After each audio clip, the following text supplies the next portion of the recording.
పల్లవి ప్రశాంత్ తెలుగు రాష్ట్ర ప్రజలకు పరిచయం అక్కర్లేని పేరు.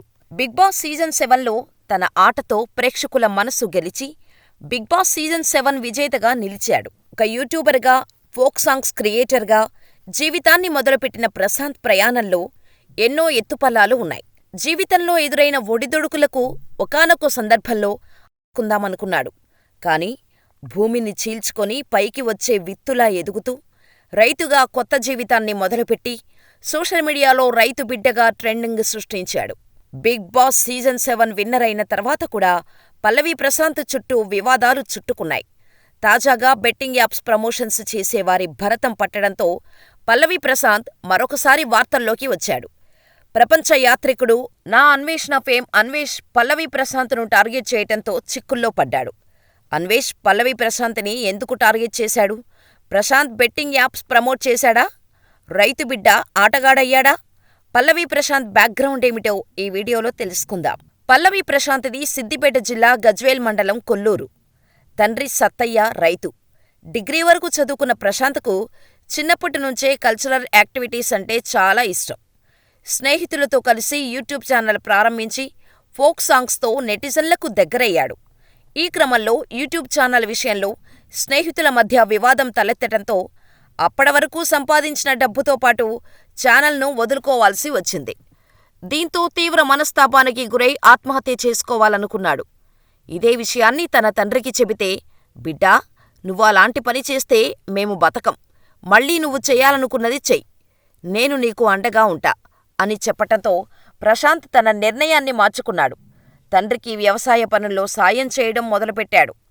ఇలా రైతులు పడుతున్న ఇబ్బందులు, సమస్యలను వీడియోలుగా తీసి సోషల్ మీడియాలో పంచుకోవటంతో నెమ్మదిగా ప్రశాంత్కు అభిమానులు పెరిగారు. అన్నా, రైతు బిడ్డని, అన్నా మళ్ళొచ్చినా అంటూ పల్లవి ప్రశాంత్ తనదైన శైలిలో చెప్పే డైలాగులు, పలికించే హావభావాల వీడియోలు వైరల్ అవ్వటం మొదలుపెట్టాయి. ఈ క్రమంలో బిగ్ బాస్ షోపై ఆసక్తి పెరగటంతో ఎప్పటికైనా బిగ్ బాస్ షోకి వెళ్తా అంటూ నాగార్జున సార్కి నా వీడియోలు చేరే వరకు షేర్ చేయండి అని చెప్పటం, ఇలా మరికొన్ని వీడియోలు చేయటం మొదలుపెట్టాడు. అక్కడితో ప్రశాంత్ ఆగిపోలేదు. బిగ్ బాస్లోకి వెళ్లటం కోసం బిగ్ బాస్ కొత్త సీజన్ మొదలుపెడుతున్నారని తెలియగానే అన్నపూర్ణ స్టూడియోస్ చుట్టూ తిరిగేవాడు. తండ్రి ఇచ్చిన డబ్బులు అయిపోతే పస్తులుండి అవకాశాల కోసం తిరిగాడు. అలా గత 2 సీజన్లకు ప్రయత్నించాడు ప్రశాంత్. కాని అవకాశం దక్కలేదు. అలా నిరాశతో ఊరికి వచ్చి, నేను బిగ్ బాస్కి వెళ్ళాలి, ఏదైనా సలహా ఇవ్వండి అని స్నేహితులను అడిగితే, నువ్వు బిగ్ బాస్కి వెళ్లడమా? అదే అయ్యే పని కాదులే అంటూ ఎగతాళి చేసేవారు. వారు ఎంత ఎగతాళి చేసినా ప్రశాంత్ నిరాశపడలేదు. ఇంకా కసి పెంచుకున్నాడు.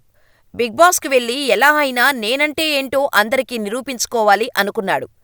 తన ప్రయత్నంగా ఎప్పటిలాగానే వీడియోలు చేసి ఇవి నాగార్జునగారి వద్దకు వెళ్లే వరకు షేర్ చేయండి అంటూ నెటిజన్లను కోరటంతో అవి కాస్త ట్రెండింగ్ అయ్యాయి. అంతేకాదు, యూట్యూబ్లో బాగా ఫేమస్ అయిన కొందరిని కలిసి తనకు సపోర్ట్ ఇవ్వమని అడిగాడు. ఇలా ఎన్నో ప్రయత్నాల తర్వాత ఎట్టకేలకు సీజన్ 7 కోసం బిగ్ బాస్ టీం ప్రశాంత్ను సంప్రదించటంతో ఎగిరి గంతులేశాడు. తండ్రి దగ్గరకు వెళ్లి, బాపూ, 500 రూపాయలివ్వు అని డబ్బులు తీసుకుని హైదరాబాద్ వెళ్లి బిగ్ బాస్ షో కోసం ఆడిషన్స్ ఇచ్చి యూట్యూబర్గా, రైతు బిడ్డగా బిగ్ బాస్ సీజన్ 7లో అడుగుపెట్టాడు ప్రశాంత్. ఇలా బిగ్ బాస్ సీజన్ 7లోకి అడుగుపెట్టిన తర్వాత పల్లవి ప్రశాంత్ చాలా ఇబ్బందులు పడ్డాడు. బయట పబ్లిక్లో కూడా నెగిటివిటీ తెచ్చుకున్నాడు. రతిక లవ్ ట్రాక్ కారణంగా చాలా ఇబ్బందులు పడ్డాడు. ఆ తర్వాత శివాజీ ఇచ్చే సలహాలతో, తన ఆట తీరుతో బిగ్ బాస్ ప్రేక్షకుల మనసులను గెలుచుకొని బిగ్ బాస్ 7 విన్నర్ అయ్యాడు. టైటిల్ సాధించి బయటకు వచ్చాడో లేదో జైలు జీవితం గడపాల్సి వచ్చింది.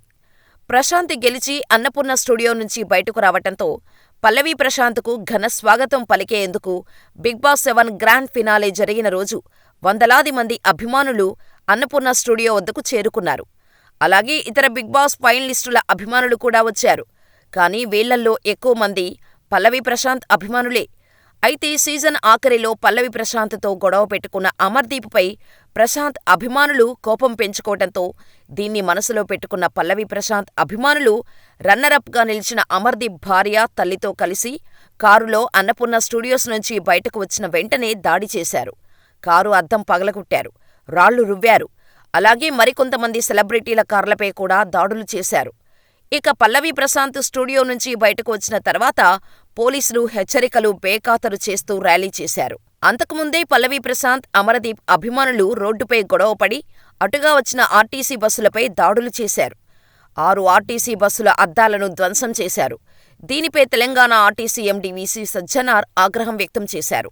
అభిమానం పేరుతో వికృత చేష్టలు చేస్తే చూస్తూ ఊరుకోమని హెచ్చరించారు. తాము జూబ్లీహిల్స్ పోలీసులకు ఫిర్యాదు చేశామని చెప్పారు. సజ్జనార్ ట్వీట్ చేసిన తర్వాత జూబ్లీహిల్స్ పోలీసులు సైతం రంగంలోకి దిగారు.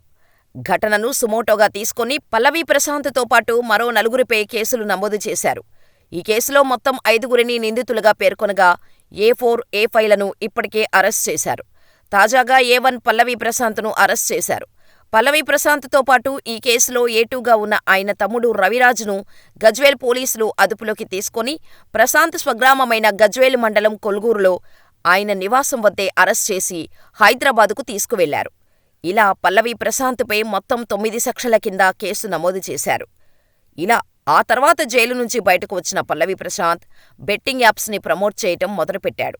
ఇప్పుడు ఈ ప్రమోషన్సే పల్లవి ప్రశాంత్ని మరోసారి జైలుకు పంపించేలా ఉన్నాయి. ఇండియన్ గవర్నమెంట్ బెట్టింగ్ యాప్స్ని స్టార్ సెలబ్రిటీలు ప్రమోట్ చేయకూడదని చాలా కఠినమైన నియమం పెట్టింది. అయినప్పటికీ కొందరు సెలబ్రిటీలు ప్రమోషన్స్ ఆపలేదు.